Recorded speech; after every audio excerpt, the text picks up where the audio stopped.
நாடு முழுவதும் இன்று பல்வேறு இடங்களில் யோகா நிகழ்ச்சி ஏற்பாடு செய்யப்பட்டுள்ளது. இதில் மத்திய அமைச்சர்கள், ராணுவ வீரர்கள், பிரபலங்கள் உள்ளிட்ட பலர் பங்கேற்றுள்ளனர்.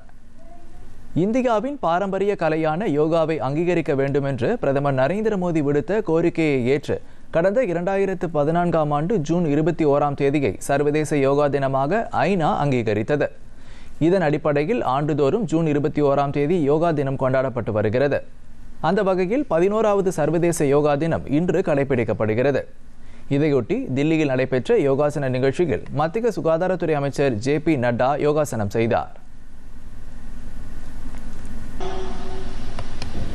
ஜம்மு காஷ்மீரின் உத்தம்பூரில் நடைபெற்ற யோகாசன நிகழ்ச்சியில் ராணுவ வீரர்களுடன் மத்திய பாதுகாப்பு அமைச்சர் ராஜ்நாத் சிங் யோக பயிற்சியில் ஈடுபட்டார்.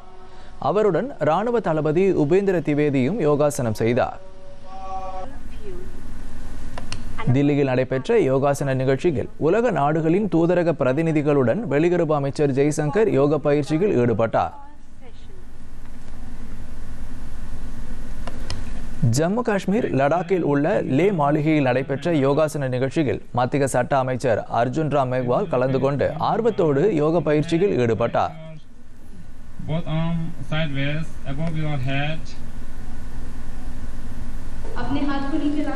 தில்லியில் உள்ள கிஷன் மேளா மைதானத்தில் நடைபெற்ற நிகழ்ச்சியில் மத்திய வேளாண் அமைச்சர் சிவராஜ் சிங் சௌஹான் யோகாசனம் செய்தார்.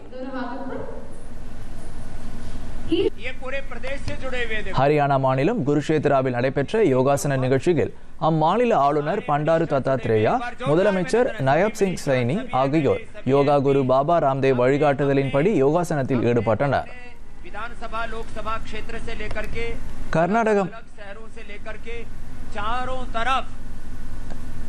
கர்நாடக மாநிலம் ஹசன் பகுதியைச் சேர்ந்த 12 வயது சிறுமி ருத்வி செய்து காட்டிய யோகாசன பயிற்சி அனைவரையும் பிரமிப்பில் ஆழ்த்தியது.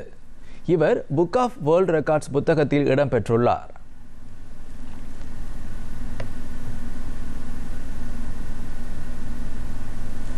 பிரிட்டன் தலைநகர் லண்டனில் நடைபெற்ற 11வது சர்வதேச யோகா தின கொண்டாட்ட நிகழ்ச்சியில் அந்நாடு வாழ் இந்தியர்கள் ஆர்வத்துடன் யோகாசனம் செய்தனர். இந்த நிகழ்ச்சிக்கு பிரிட்டனுக்கான இந்திய தூதர் விக்ரம் துரைசாமி தலைமை வகித்தார்.